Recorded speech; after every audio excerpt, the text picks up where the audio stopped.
This book is by one of my favorite authors and illustrators, Jan Brett. She does a lot of research and travel before she writes her books. This one is called The Mermaid. While you are listening, I want you to think of another story that this one reminds you of. The Mermaid.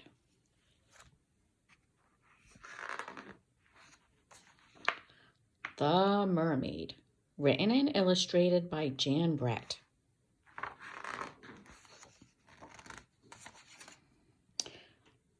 Under the sea, an octopus family got ready for a swim before breakfast. "Time to put on your new hat, baby," said Oki-san. Baby did not like the floppy new hat. The hat was not happy either.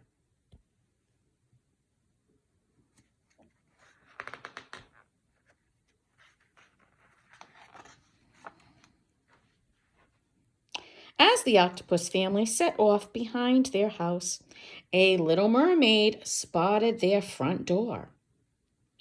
Canaro had been drifting in a warm current with her pufferfish friend. "Take care," Puffy warned. "You never know who may live there." "But I'm so curious," she said. Canaro sashayed toward the seashell house. Sashayed seems to be such a fancy word. To swim.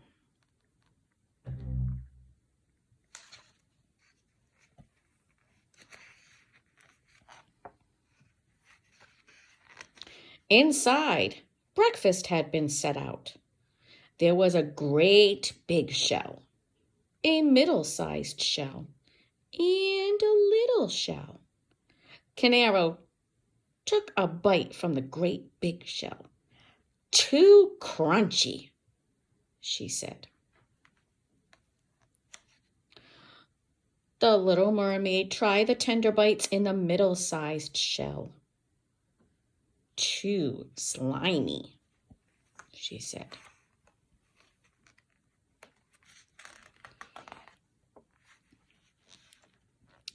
Puffy could guess what was coming next. Canaro sidled up to the little shell. In a minute, the tempting tidbit had disappeared. "Just right," she said.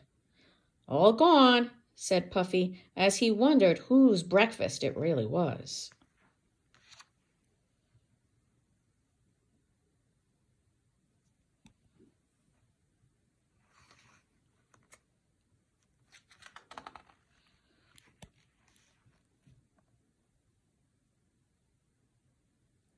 Canaro floated around the seashell house and saw 3 chairs. There was a big chair, a middle-sized chair, and a little chair.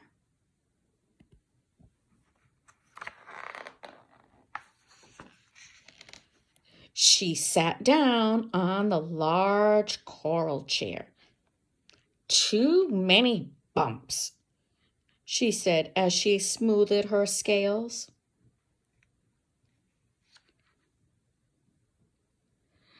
Canaro wriggled into the middle-sized chair. Down she went. "This chair is too slippery," she gasped.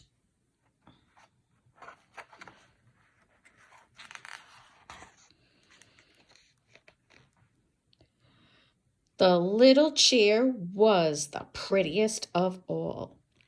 Canaro sat on it. "Just right," she said, and she gave her fins a flipperty-flip. All that wiggling broke the chair into bits. Are you starting to guess which other story this one sounds like?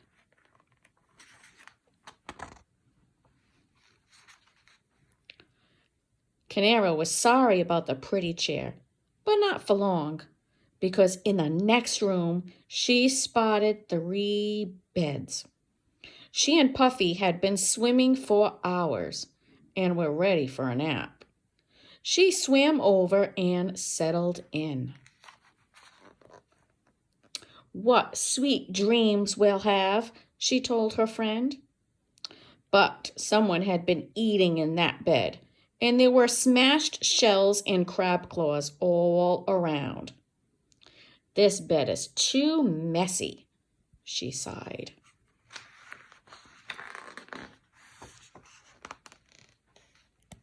She flopped down on the middle-sized bed. "This bed is too squishy," she complained. As Canaro patted her tiara, she spied the last small bed.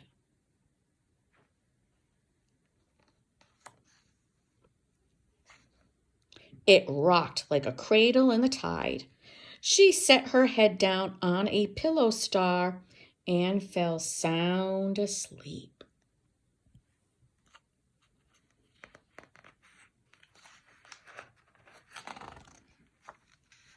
Soon the octopus family returned over the sandy shoals.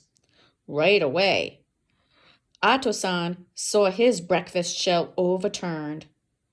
"Someone has been crunching on my crustaceans," he said, turning pink. "Okay-san huffed. My breakfast has been splashed." She turned pinkish too. Baby looked around for her breakfast, but all she saw was the upside-down shell. "Someone has been eating my breakfast, and there is nothing left for me," she cried.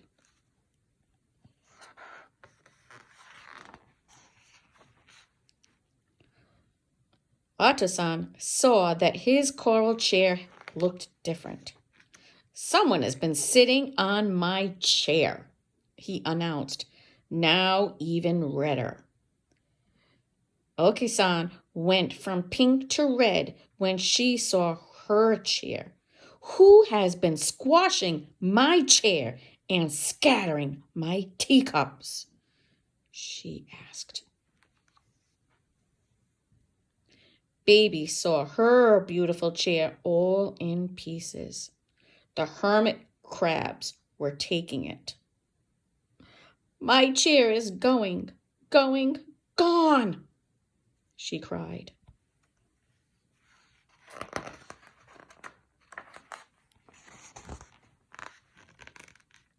Sensing something else was amiss, Ato-san squeezed into the bedroom. "Someone has been sleeping in my bed." He blasted ocean water and kicked up the star-shaped sand.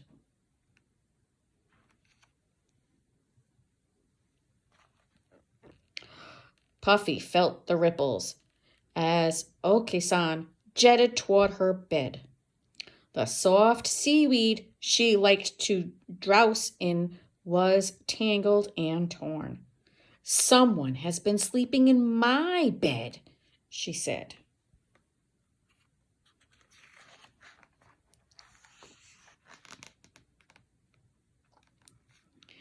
Baby octopus peeked inside her tiny bed. A beautiful mermaid was sleeping there. "Someone has been sleeping in my bed, and here she is." The mermaid opened her eyes and saw the adorable octopus.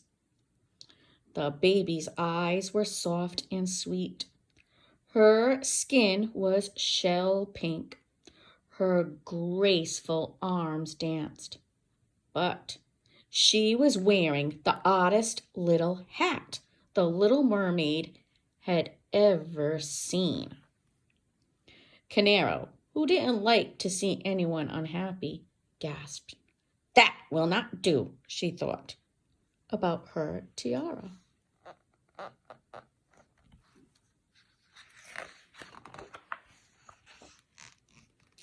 Just then, all three octopuses reached for Canara with their 24 arms.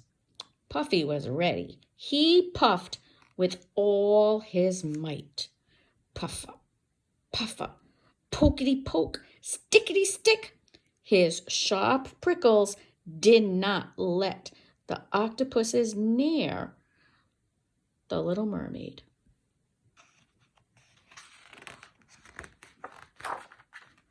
Canaro, Puffy, and their new friend, Ray, floated away in the warm current. They couldn't stop smiling about the baby octopus.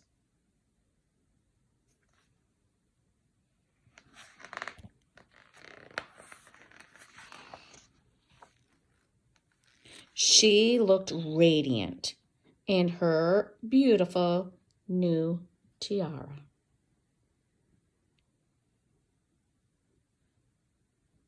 So the little mermaid gave the baby octopus her tiara to wear as a hat because she saw that the baby octopus, I'm going to go back to the other page where we saw the baby octopus, had this on for a hat, when it actually wasn't a hat. It was a stingray. So now the stingray is happy because he's no longer being worn as a hat.